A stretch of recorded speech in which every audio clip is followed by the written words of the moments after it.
നന്ദഗോപൻ 50,000 രൂപ വീതം bond, 2 ആൾജാമ്യം, passport കോടതിയിൽ, ഇരുവരും പാസ്പോർട്ട് കോടതിയിൽ കെട്ടിവെക്കണം. ഇത് കർശനമായിട്ടുള്ള ജാമ്യ വ്യവസ്ഥകളാണ് എന്ന് പറയാൻ പറ്റുമോ? മാത്രമല്ല, ജാമ്യം അനുവദിച്ചുകൊണ്ട് കോടതി എന്തെങ്കിലും നിരീക്ഷണം നടത്തിയിട്ടുണ്ടോ? കോടതിയുടെ ഭാഗത്തു നിന്ന് എന്തെങ്കിലും പരാമർശം ഉണ്ടായിട്ടുണ്ടോ? നമ്പ്യാർ, കർശന നിബന്ധനകൾ ഇല്ലാതെയാണ് ഈ കന്യാസ്ത്രീകൾക്ക് ജാമ്യം അനുവദിച്ചത് എന്നുള്ളത് ഈ ജാമ്യ തുകയും അല്ലെങ്കിൽ ജാമ്യ വ്യവസ്ഥകളും പരിശോധിച്ചാൽ വ്യക്തമാകും. അതായത് പ്രോസിക്യൂഷന്റെ ഭാഗത്തുനിന്നും കാര്യമായ എതിർപ്പുകൾ ഉണ്ടായിരുന്നില്ല എന്നുള്ളതാണ് യാഥാർത്ഥ്യം. അതുകൊണ്ട് തന്നെ കോടതി ഇതുമായി ബന്ധപ്പെട്ട് വലിയ നിരീക്ഷണങ്ങളിലേക്കൊന്നും കടന്നില്ല എന്നുള്ളതാണ് യാഥാർത്ഥ്യം. ഇതിലൊക്കെ അപ്പുറത്തേക്ക് ഇതുമായി ബന്ധപ്പെട്ടിപ്പോൾ CBCIയുടെ നിലപാട്, അതായത് കാത്തലിക് ബിഷപ്പ് കോൺഫറൻസ് ഓഫ് ഇന്ത്യയുടെ നിലപാടാണ് നമ്മൾ എടുത്തു കാണിക്കേണ്ടത്. അല്ലെങ്കിൽ അതാണ് ഏറ്റവും പ്രസക്തമായി നിൽക്കുന്നത്. ആദ്യമേ തന്നെ ഈ CBCIയുടെ സെക്രട്ടറി ജനറൽ ആയിട്ടുള്ള ഫാദർ അദ്ദേഹം സൂചിപ്പിച്ചത് കേന്ദ്ര സർക്കാരിനും അതേപോലെ തന്നെ സംസ്ഥാന സർക്കാരിനും, ഛത്തീസ്ഗഡ് സംസ്ഥാന സർക്കാരിനും നന്ദി അറിയിക്കുകയായിരുന്നു. മാത്രമല്ല, രാജീവ് ചന്ദ്രശേഖർ ഈ ഒരു വിഷയത്തിൽ കൃത്യമായി ഇടപെട്ടിട്ടുണ്ട് എന്നുള്ളത് CBCI വ്യക്തമാക്കുന്നു. അതായത് കാര്യങ്ങളൊക്കെ തന്നെ കേരളത്തിലെ ക്രൈസ്തവ സഭകൾക്ക് ബോധ്യമായിട്ടുണ്ട്. മറ്റ് ഇടപെടലുകൾ കൊണ്ടല്ല, അല്ലെങ്കിൽ ഇടത് എംപിമാരുടെയോ അല്ലെങ്കിൽ മറ്റ് UDF എംപിമാരുടെയോ പ്രഹസനം കൊണ്ടല്ല കന്യാസ്ത്രീകൾക്ക് ജാമ്യം ലഭിച്ചത്. മറിച്ച് BJPയുടെ കൃത്യമായ ഇടപെടൽ ഈ ഒരു വിഷയത്തിൽ ഉണ്ടായി എന്നുള്ളത് ഈ കാത്തലിക് ബിഷപ്പ് കോൺഫറൻസ് ഓഫ് ഇന്ത്യക്ക് അടക്കം ബോധ്യപ്പെട്ടിട്ടുണ്ട്. അതുകൊണ്ട് തന്നെയാണ് CBCI ആസ്ഥാനത്ത് ഇപ്പോൾ വാർത്താ സമ്മേളനം വിളിച്ചപ്പോൾ ഈ സെക്രട്ടറി ജനറൽ ആദ്യമേ തന്നെ കേന്ദ്ര സർക്കാരിനും അതേപോലെ തന്നെ ഛത്തീസ്ഗഡ് സർക്കാരിനും നന്ദി അറിയിച്ചത്. മാത്രമല്ല, പ്രധാനമന്ത്രിയുടെ ഓഫീസ് ഈ ഒരു വിഷയത്തിൽ കൃത്യമായി ഇടപെട്ടിട്ടുണ്ട് എന്നുള്ളത് CBCI ചൂണ്ടിക്കാണിക്കുന്നു. രാജീവ് ചന്ദ്രശേഖറിന്റെ ഇടപെടൽ കൃത്യമായി എടുത്തു പറയുന്നു. രാജീവ് ചന്ദ്രശേഖർ ഈ ഒരു വിഷയത്തിൽ കാണിച്ച ആത്മാർത്ഥത CBCI ചൂണ്ടിക്കാണിക്കുന്നു. അതേസമയം തന്നെ മറ്റു ഒരു രാഷ്ട്രീയ പാർട്ടികളുടെയോ മറ്റു ഒരു രാഷ്ട്രീയ നേതാക്കളുടെയോ പേര് CBCIയുടെ ആസ്ഥാനത്ത് നടത്തിയ വാർത്താ സമ്മേളനത്തിൽ സൂചിപ്പിച്ചിട്ടില്ല എന്നുള്ളതാണ് ശ്രദ്ധേയം. അതേസമയം ആരെയും പിണക്കേണ്ട എന്നുള്ളൊരു നിലപാടിൽ മുഴുവൻ ആൾക്കാർക്കും CBCI നന്ദി പറഞ്ഞു എന്നുള്ളതാണ്. ഏതായാലും ഇതുമായി ബന്ധപ്പെട്ട് CBCIയുടെയും അതേപോലെ തന്നെ ക്രിസ്ത്യൻ സഭകളുടെയും നിലപാട് വ്യക്തമാണ്. നേരത്തെ തൃശ്ശൂരിൽ CBCIയുടെ അധ്യക്ഷൻ മാധ്യമങ്ങളെ കണ്ടപ്പോഴും ഫാദർ ആൻഡ്രൂസ് താഴത്ത് മാധ്യമങ്ങളെ കണ്ടപ്പോഴും കേന്ദ്ര സർക്കാരിനായിരുന്നു അദ്ദേഹം, അല്ലെങ്കിൽ സംസ്ഥാന സർക്കാരിന്, ഛത്തീസ്ഗഡ് സംസ്ഥാന സർക്കാരിനായിരുന്നു അദ്ദേഹം നന്ദി അറിയിച്ചത്. ഇങ്ങനെ കേരളത്തിലെ മുഴുവൻ ക്രിസ്തീയ സമൂഹത്തിനും ബോധ്യമുള്ള വിഷയമാണ്, അല്ലെങ്കിൽ ബോധ്യമുള്ള കാര്യമാണ്. ഈ 2 കന്യാസ്ത്രീകൾക്കും കഴിഞ്ഞ 8 ദിവസമായി അവർ ജയിലിൽ തുടർന്നു. ഇന്ന് 9ാം ദിവസമാണ്. ഇന്ന് ഈ 9ാം ദിവസത്തിൽ അവർക്ക് ജാമ്യം ലഭിക്കാൻ ഇടയായ സാഹചര്യം എന്ത് എന്നുള്ളത് അത് കേരളത്തിലെ ക്രിസ്തീയ സമൂഹത്തിന് ബോധ്യമുള്ള വിഷയമാണ്. അതുകൊണ്ട് തന്നെയാണ്, അല്ലെങ്കിൽ CBCIക്ക് ബോധ്യമുള്ള പോലെ തന്നെ കേരളത്തിലെ എല്ലാ ക്രിസ്തീയ സഭകൾക്കും അത് ബോധ്യമുള്ള കാര്യമാണ് എന്നുള്ള കാര്യത്തിൽ തർക്കമില്ല. ഏതായാലും ഇപ്പോൾ ഈ ഇടപെടൽ ഈ ഫലം കണ്ടു എന്നുള്ള കാര്യം യാഥാർത്ഥ്യമാണ്. ഇപ്പോഴും ജയിലിന് മുന്നിൽ ഇതുമായി ബന്ധപ്പെട്ടുള്ള ഇടത് എംപിമാരുടെ ആഹ്ലാദ പ്രകടനങ്ങളും മറ്റും നടക്കുകയാണ്. വലതുപക്ഷ എംപിമാർ മധുര വിതരണം ചെയ്യുന്നു. ഇത്തരത്തിലുള്ള രാഷ്ട്രീയ പ്രഹസനങ്ങൾ ഒരു കോണിൽ കൂടി നടക്കുമ്പോൾ കൃത്യമായ ഇടപെടൽ, ആ ഇടപെടൽ പോയത് കേന്ദ്ര ആഭ്യന്തരമന്ത്രിയുടെ ഓഫീസിലേക്കും അതേപോലെ തന്നെ ഭാരതത്തിൻ്റെ പ്രധാനമന്ത്രിയുടെ ഓഫീസിലേക്കുമാണ്. ആദ്യഘട്ടത്തിൽ BJP സംസ്ഥാന നേതൃത്വം നേരിട്ട് ഛത്തീസ്ഗഡ് സർക്കാരിനെ ഇതുമായി ബന്ധപ്പെട്ടു. എന്നാൽ ഛത്തീസ്ഗഡിൽ ഇത്തരത്തിൽ ഇടതുപക്ഷത്തിൻ്റെയും വലതുപക്ഷത്തിൻ്റെയും എംപിമാർ നടത്തിയ പ്രകോപനം, ആ പ്രകോപനമാണ് ഈ നേരത്തെ ഷോൺ ജോർജ് സൂചിപ്പിച്ച പോലെ തന്നെ ഈ കന്യാസ്ത്രീകൾക്ക് കൂടുതൽ ദിവസം ജയിലിൽ തുടരേണ്ട ഒരു സാഹചര്യം ഉണ്ടാക്കിയത് എന്നുള്ളതാണ് പ്രധാനമായും വിലയിരുത്തപ്പെടുന്നത്.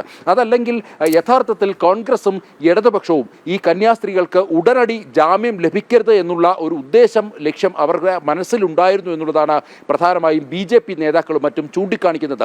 അതല്ലാത്ത പക്ഷം ഇത്തരത്തിലൊരു പ്രകോപനം സൃഷ്ടിച്ചുകൊണ്ട് ജാമ്യമടക്കം നീട്ടിവെക്കുന്ന, അല്ലെങ്കിൽ ജാമ്യ വ്യവസ്ഥകൾ പോലും മറ്റ് തെറ്റിദ്ധരിപ്പിക്കുന്ന രീതിയിലുള്ള അത്തരം പരാമർശങ്ങൾ അത് ഈ എംപിമാരുടെ ഭാഗത്തുനിന്നും ഉണ്ടായതിൻ്റെ ഒരു പശ്ചാത്തലത്തിലാണ് ഒരു ഘട്ടത്തിലെങ്കിലും ഛത്തീസ്ഗഡ് സർക്കാർ ഇതിലൊരു പിടിമുറുക്കിയത് എന്ന് വേണം വിലയിരുത്താൻ. അതായത് വലിയ പ്രകോപനമായ ആഗ്രഹം ഉണ്ടായിരുന്നെങ്കിൽ, താല്പര്യമുണ്ടായിരുന്നെങ്കിൽ, അതായത് എത്രയും പെട്ടെന്ന് ഈ 2 കന്യാസ്ത്രീകളെയും തടവറയിൽ നിന്ന് പുറത്തിറക്കണം എന്ന താല്പര്യം ഉണ്ടായിരുന്നെങ്കിൽ അവർക്ക് സുപ്രീം കോടതിയിലെ മുതിർന്ന അഭിഭാഷകരായ കപിൽ സിബലിനെയും അതുപോലെ മനു അഭിഷേക് സിംഗ്വിയെയും വേണമെങ്കിൽ അവർക്ക് ഇറക്കാമായിരുന്നു, അല്ലേ? അവർക്ക് റായ്പൂരിലേക്ക് കൊണ്ടുവരാമായിരുന്നു. ഈ കോടതിയിൽ കന്യാസ്ത്രീകൾക്ക് വേണ്ടി വാദിക്കാമായിരുന്നു. പക്ഷേ അതൊന്നും ഉണ്ടായില്ല. നന്ദൻ ചൂണ്ടിക്കാണിച്ചതുപോലെ ഇനിയും കുറച്ച് ദിവസം കൂടി ഈ കന്യാസ്ത്രീകൾ ജയിലിൽ തുടരട്ടെ എന്നായിരിക്കും ഒരുപക്ഷെ ആഗ്രഹിച്ചത്. അതുവരെ ഈ വിവാദം അതങ്ങനെ കൊണ്ടുപോകാം, അത് കെട്ടടങ്ങാതെ കൊണ്ടുപോകാം എന്നൊരു താല്പര്യം ആണ് കോൺഗ്രസ്സിന് ഉണ്ടായിരുന്നത് എന്നും വ്യക്തമല്ലേ? അതുകൊണ്ടല്ലേ ഇപ്പോൾ എട്ടുകാലി മമ്മൂഞ്ഞിൻ്റെ റോളിൽ കോൺഗ്രസും CPM-ഉം CPI-യും ഒക്കെ രംഗത്ത് എത്തിയിരിക്കുന്നത്? നേരത്തെ താങ്കൾ ചൂണ്ടിക്കാണിച്ചതുപോലെ ക്രൈസ്തവ സഭയ്ക്ക്, സഭാ നേതൃത്വത്തിന് ബോധ്യമുണ്ട് എന്തുകൊണ്ട് കന്യാസ്ത്രീകൾക്ക് പെട്ടെന്ന് ജാമ്യം കിട്ടി എന്ന കാര്യത്തിൽ. കാരണം 2 പ്രധാനപ്പെട്ട വകുപ്പുകളാണ് അവർക്കെതിരെ ചാർത്തിയത്: മനുഷ്യക്കടത്തും മതപരിവർത്തനവും. അപ്പോൾ മാത്രമല്ല NIA കോടതിയാണ് ഇത് പരിഗണിച്ചത്. അപ്പോൾ ഈ കേസിൻ്റെ ഗൗരവം കണക്കിലെടുത്തുകൊണ്ട് 9 ദിവസത്തിനുള്ളിൽ ജാമ്യം അനുവദിച്ച് കിട്ടില്ല സാധാരണ.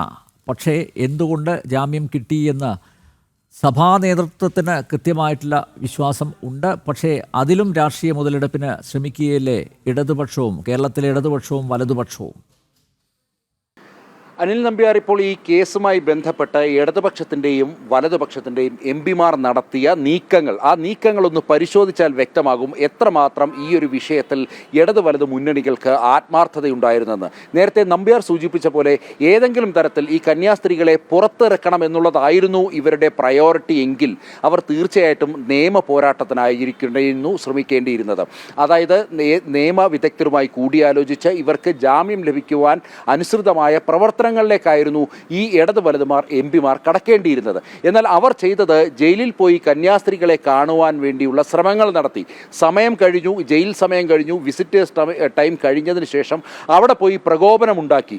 ഒടുവിൽ മാധ്യമങ്ങളിൽ വാർത്തകൾ വരുത്തി MP-മാരെ, സിസ്റ്റർമാരെ കാണാൻ അനുവദിക്കുന്നില്ല എന്ന തരത്തിലുള്ള വാർത്തകൾ പടച്ചുവിടുവാൻ വേണ്ടി ഈ ഇത്തരം മാധ്യമ സിൻഡിക്കേറ്റുകൾക്ക് സാധിച്ചു എന്നുള്ളതാണ് യാഥാർത്ഥ്യം.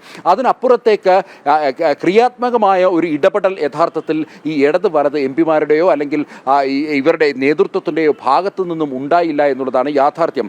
മറിച്ച് എരിതീയിൽ എണ്ണയൊഴിക്കുന്ന നിലപാട് ഛത്തീസ്ഗഡിലെ റായ്പൂരിൽ പോയി സ്വീകരിച്ചതിൻ്റെ അനന്തരഫലമാണ് ഈ കൂടുതൽ ദിവസം ഈ കന്യാസ്ത്രീകൾ ജയിലിൽ തുടരേണ്ട ഒരു സാഹചര്യം ഉണ്ടായത് എന്നുള്ളതാണ് BJP നേതാക്കന്മാർ അടക്കം ചൂണ്ടിക്കാണിക്കുന്നത്. അല്പസമയം മുമ്പ് വാർത്താ സമ്മേളനം നടത്തിയ BJP-യുടെ ദേശീയ നിർവാഹക സമിതി അംഗം കുമ്മനം രാജശേഖരനും അതുതന്നെയാണ് വ്യക്തമാക്കിയത്. ഈ MP-മാരുടെ ഇടപെടൽ കൊണ്ട് ഇതിനെ പ്രതികൂലമായി, ഈ കേസിനെ അത് പ്രതികൂലമായി ബാധിച്ചത് ഒഴിച്ചാൽ മറ്റ് അനുകൂലമായ ഒരു ഘടകങ്ങളും ഉണ്ടായില്ല. MP-മാർ ഈ ലഡു വിതരണം നടത്തി അല്ലെങ്കിൽ ഈ കേസുമായി ബന്ധപ്പെട്ട് ഇതിൽ എരുതിയിൽ കൂടുതൽ എണ്ണയൊഴിച്ചു എന്നതിന് കവിഞ്ഞ് മറ്റ് യാതൊരുവിധ ഇടപെടലുകളും നടത്തിയില്ല. അതേസമയം തന്നെ കഴിഞ്ഞ ദിവസം പാർലമെന്റ് സമ്മേളനം നടന്നപ്പോൾ അമിത്ഷയുമായി, കേന്ദ്ര ആഭ്യന്തരമന്ത്രി അമിത്ഷയുമായി ഈ MP-മാർ കൂടിക്കാഴ്ച നടത്തി വാർത്താ പ്രാധാന്യം അല്ലെങ്കിൽ വാർത്തകളിൽ ഇടം നേടി എന്നുള്ളതും യാഥാർത്ഥ്യമാണ്.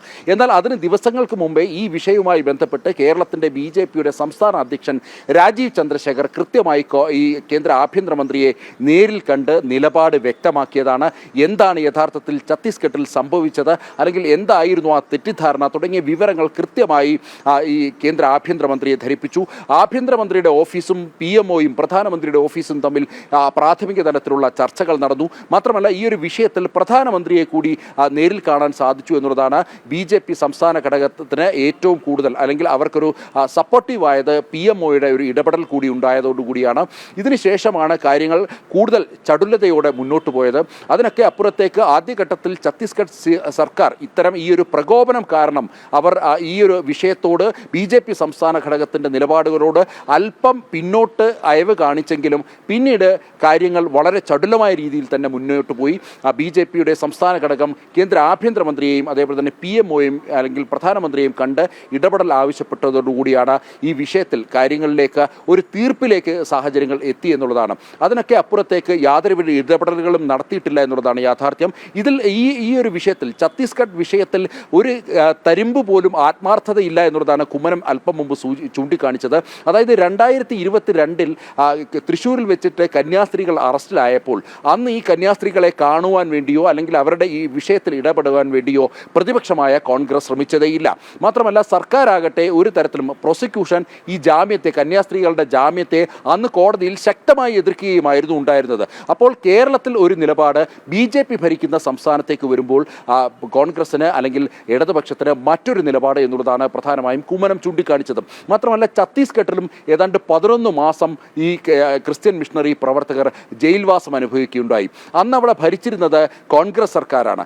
അന്ന് കോൺഗ്രസിൻ്റെ ഒരു നേതൃത്വവും ഇവരെ കുറ്റമുക്തരാക്കണം അല്ലെങ്കിൽ ഇവരെ ജയിൽ മോചിതരാക്കണം എന്നുള്ള ആവശ്യവുമായി മുന്നോട്ട് വന്നില്ല എന്നുള്ള യാഥാർത്ഥ്യവും കുമ്മനം അല്പം മുമ്പ് ചൂണ്ടിക്കാണിച്ചു. അപ്പോൾ ഈ വിഷയങ്ങൾ ഈ കേരളത്തിൽ 2021 നടന്നതും 2022 നടന്നതും ഛത്തീസ്ഗഡിൽ 21 നടന്ന ഈ രണ്ട് സംഭവങ്ങളും കൂട്ടി വായിക്കുമ്പോൾ എന്തായിരുന്നു യഥാർത്ഥത്തിൽ കോൺഗ്രസിൻ്റെയും ഇടതുപക്ഷത്തിൻ്റെയും അല്ലെങ്കിൽ വലത് ഇടത് എംപിമാരുടെയും ഈ മുന്നണികളുടെയും ലക്ഷ്യം എന്തായിരുന്നു എന്നുള്ളത് ബോധ്യപ്പെടും. മാത്രമല്ല ഈ അടുത്ത കാലത്ത് പ്രത്യേകിച്ച് നരേന്ദ്രമോദി സർക്കാർ അധികാരത്തിൽ വന്നതിൽ പിന്നെ മുൻപുണ്ടായിരിക്കാത്ത വിധം വലിയ ഒരു അടുപ്പം ഈ BJPയോട് കേരളത്തിലെ ക്രിസ്തീയ സഭകൾ പുലർത്തുന്നു എന്നുള്ള യാഥാർത്ഥ്യം, ആ യാഥാർത്ഥ്യം ഇടതു വലത് മുന്നണികളെ ചൊടിപ്പിച്ചു എന്നുള്ളതാണ്. ഇനിയിപ്പോൾ തദ്ദേശ തെരഞ്ഞെടുപ്പ് വരാൻ പോകുന്നു, അതിനുശേഷം നിയമസഭാ തെരഞ്ഞെടുപ്പ് വരാൻ പോകുന്നു. കേരളത്തിലെ ക്രിസ്തീയ സഭകളുടെ മേലധ്യക്ഷന്മാരൊക്കെ BJP നേതൃത്വവുമായി പല വിഷയങ്ങളിൽ ചർച്ച നടത്തുന്നു. BJP നേതൃത്വം ഈ സഭയുടെ അരമനകളിലേക്ക് എത്തി അവിടെ ബിഷപ്പുമാരുമായി കൂടിക്കാഴ്ച നടത്തി സൗഹാർദ്ദ അന്തരീക്ഷം സൃഷ്ടിക്കുന്നു. പല സഭകളും BJPക്ക് പരസ്യ പിന്തുണയുമായി രംഗത്തെത്തുന്നു. പല സഭാ നേതൃത്വത്തിലിരിക്കുന്ന മുതിർന്ന ഇത്തരം അധികാരികൾ അവർ ഈ BJPക്ക് പിന്തുണയുമായി എത്തുന്നു. പല വികാരികളും പല ഫാദർമാരും അതേപോലെ തന്നെ ഇത്തരം പുരോഹിതന്മാർ BJPക്ക് സപ്പോർട്ടീവായിട്ടുള്ള നിലപാടുകൾ പരസ്യമായി എടുക്കുന്നത് ഇടതു വലത് മുന്നണികളെ ചൊടിപ്പിച്ചിട്ടുണ്ട് എന്നുള്ള കാര്യത്തിൽ തർക്കമില്ല. ആ ഉണ്ടായിരിക്കുന്ന പിന്തുണ ഇപ്പോൾ നിലവിൽ BJPക്ക് ക്രിസ്തീയ സമൂഹം കേരളത്തിൽ നൽകുന്ന പിന്തുണ, ആ പിന്തുണ ഏത് വിധേനയും കുറയ്ക്കണം. തദ്ദേശ തെരഞ്ഞെടുപ്പിന് മുമ്പ് ഏത് രീതിയിലും ഈ BJPയും ക്രിസ്തീയ സമൂഹവുമായിട്ടുള്ള അകൽച്ച അത് സാധ്യമാക്കണമെന്നുള്ള ഒരു ലക്ഷ്യമായിരുന്നു ഈ ഛത്തീസ്ഗഡ് വിഷയത്തിലൂടെ കോൺഗ്രസ് മുതലെടുക്കുവാൻ വേണ്ടി നോക്കിയിരുന്നത്. എന്നാൽ അത് നടന്നില്ല എന്നുള്ളതാണ്. ഈ രാഷ്ട്രീയ പാർട്ടികളൊക്കെ തന്നെ ഇടപെടുന്നതിന് മണിക്കൂറുകൾക്ക് മുമ്പ്, ദിവസങ്ങൾക്ക് മുമ്പ് ഈ വിഷയത്തിൽ ഇടപെട്ടത് BJP ആയിരുന്നു. BJPയുടെ ആ ഇടപെടൽ അത് കോൺഗ്രസിനെ വലിയ രീതിയിൽ തിരിച്ചടിയാക്കി എന്നുള്ളതാണ്. അതിന് പിന്നാലെയാണ് ഈ എംപിമാരുടെ സംഘം ഈ റായ്പൂരിലേക്ക് എത്തിയത്. പകൽ പോലെ സത്യമാണ്. അത് BJPയുടെ കേന്ദ്ര സർക്കാരിൻ്റെ ഇടപെടലിനെ തുടർന്നാണ് ഛത്തീസ്ഗഡിൽ അറസ്റ്റിലായ 2 മലയാളി കന്യാസ്ത്രീകൾക്ക് ഉപാധികളോടെ ജാമ്യം ലഭിച്ചത്. സിസ്റ്റർ വന്ദന ഫ്രാൻസിസ്, സിസ്റ്റർ പ്രീതി മേരി എന്നിവരാണ് 9 ദിവസങ്ങൾക്ക് ശേഷം ജയിൽ മോചിതരാവുന്നത്. 50,000 രൂപ വീതം ബോണ്ട്, 2 ആൾജാമ്യം, പാസ്പോർട്ട് കോടതിയിൽ കെട്ടിവെക്കണം എന്നീ നിർദ്ദേശങ്ങളാണ് കോടതിയുടെ ഭാഗത്തു നിന്ന് ഉണ്ടായിരിക്കുന്നത്. കോടതി ഉത്തരവിൽ കൃത്യമായി കാര്യങ്ങൾ വിശദീകരിച്ചിട്ടുണ്ട്. കേന്ദ്രത്തിൻ്റെ ഇടപെടൽ കാരണം ജാമ്യം കിട്ടുമെന്ന പ്രതീക്ഷയുണ്ടായിരുന്നുവെന്ന് സിസ്റ്റർ വന്ദനയുടെ ബന്ധുക്കൾ പ്രതികരിച്ചിട്ടുണ്ട്.